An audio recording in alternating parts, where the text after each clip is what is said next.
ሰላም ከመይ ትውዕሉ ዝኸበርኩም ተኸታተልቲ ናይዛ ቻነል ኣብ ዘለኹም ሰላምን ጥዕና እንዳተመነኹ ንሎሚ ዝበልክዎም ዜናታት ስፖርት ሒዘ መፅእ ኣለኹ ንምክትታልኩም ብክብሪ እንዳዓደምኩ ሰናይ ምክትታል። ኤምባፔን ራፊና ንናይ እስጳኛ ዓበይቲ ክለባት ሽግራት የቃሉ ከም ዘለው ቢስኮር ሎሚ ኣብ ዘውፀቶ ሕታም ኣፍሊጣ። ከይልያን ኤምባፔን ራፊናን ኣብ ቀዳሞት ክልተ ፀወቶኦም ኣብ ዘካየድዎ ሰለስተ ሸቶታት ብምቁፃር ነቲ ብናይ ኣጥቃዕቲ ብቅድም ኣቢሉ ኣብ ሪያል ማድሪድ ከምኡውን ኣብ ባርሰሎና ተኸሲቱ ዝነበረ ወጥሪ ናይ መጀመርታ ስግኣት ኣቃሊሎሞ ከም ዘለዉ ተፈሊጡ። ሆዚ ሞሪኖ ነቲ ጋንትኡ ከይረጋእ ስግኣት ዘለዎ ሃጓፍ ኣብ ማእከል ሜዳ ምህላው ኣፀቢቑ ይፈልጥ እዩ። ከም ግብረ መልሲ ድማ እቲ ዘደንቕ ናይ መስመር መጥቃዕቲ ኣብዚ ናይ መጀመርታ ክልተ ፀወታታት ሓጊዙ እዩ። ብሓፈሻ 6 ናይ ሸቶ ኣስተዋፅኦታት ብምፍጣር ነቲ ፀገም ኣልዒልዎ ይርከብ። ፈረንሳዊ ኪልያን ምባፔ ኣብ ልዕሊ ሶሲዳድ ሃትሪክ ብምስራሕ ደሚቑ ወፂኡ እዩ። ድሕሪ ፀወታ ኣብ ልዕሊ ሪያል ማድሪድ ተፈጢሩ ዝነበረ ስግኣት እውን ከም ዝኣለዮ ተፈሊጡሎም።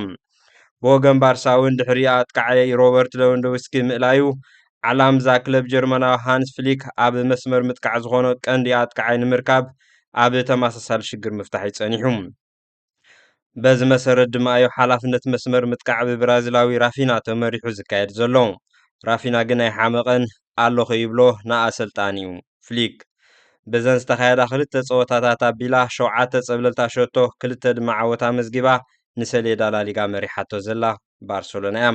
ብተመሳሳሊ ሪያል ማድሪድ ድማ 2 ዓወት 6 ፀብለልታ ሸቶ ብዘለዋ ካልኣይ ደረጃ ሒዛ ትስዕባ።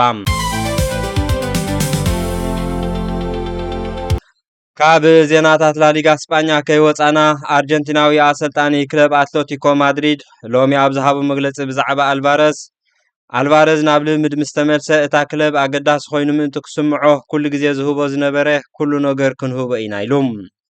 ጁልያን ምሳና ናብ ልምድ ካብ ዝምለስ ደቂ ጀሚሩ ንጋንታና ኣገዳሲ ስለ ዝኾነ ኩሉ ነገር ክንህቦ ኢና፣ ካብዚ ንላዕሊ ግን ዝብሎ የብለይን ኢሉ። ኣብ ዝቐረበ እዋን ዝተኸስቱ ፍጻመታት ብደገፍቲ ነቲ ተጻዋታይ ኣብ ጸቕቲ የእትይዎ ከም ዝርከብን እዚ ድማ ነቲ ኩነታት ኣብ ውሽጥን ወጻእን ሜዳ ብኸመይ ናብ ንቡር ይምለስ እውን ስጋኣታት የሕዲሩሉ ከም ዘሎ ገሊጹ። ሲሞኒ ወሲኹ ሓደ ንዓይ ዘየሕጉሰኒ ኣብቲ ናይ ሰቪያ ፀወታ ምብኳር እዩ።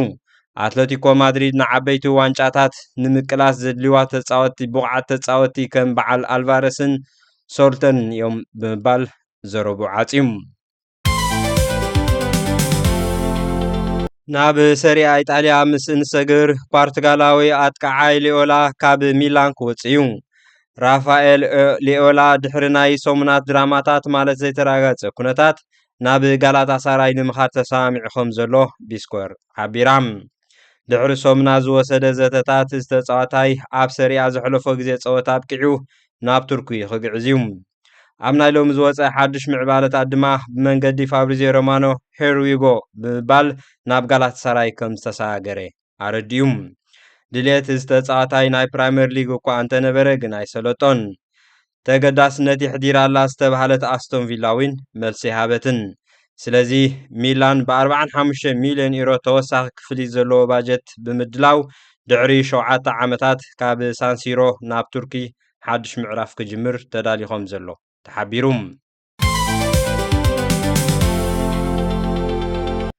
ናብ ናይ ዝዕለት ምስጋር ተፃወቲ ምስ እናኣቱ ክለብ ቸልሲ ንላሚን ካማራ ንምፍራም ተበግሶ ትወስድ።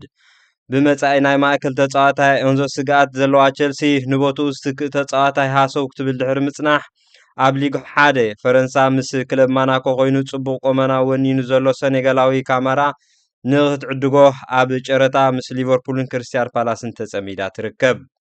ክለብ ማናኮ ነዚ ናይ ማእከል ተፃዋታይ 50 ሚልዮን ዩሮ ከም ዝተመነቶ ተፈሊጡሎም።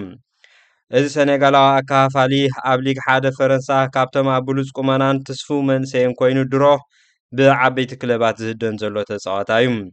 በዚ ድማ ቸልሲ ኣብ ውሽጢ 48 ሰዓታት ነዚ ስምዕ ክትበፅሖ ኣብ ሓያል ዘተ ተጸሚዳ ዘላ። ክለብ ቸልሲ እንተደኣ ንካማራ ምፍራም ሰሊጥዋ ኣብዚ ወቕቲ ምስ ሓላ ውልዳት ሓዊስካ ምልእቲ ጋንታ ፈሪማላ ማለት እዩ። ነዚ ናይ ምስጋር ወቕቲ ዓብሊላ ትመርሕ ዘላ ቸልሲ ብምስጋር ተፃዋቲ ኣብ ቀዳማይ ደረጃ ተሰሪዓ ከም ዘላ እውን ይፍለጥ።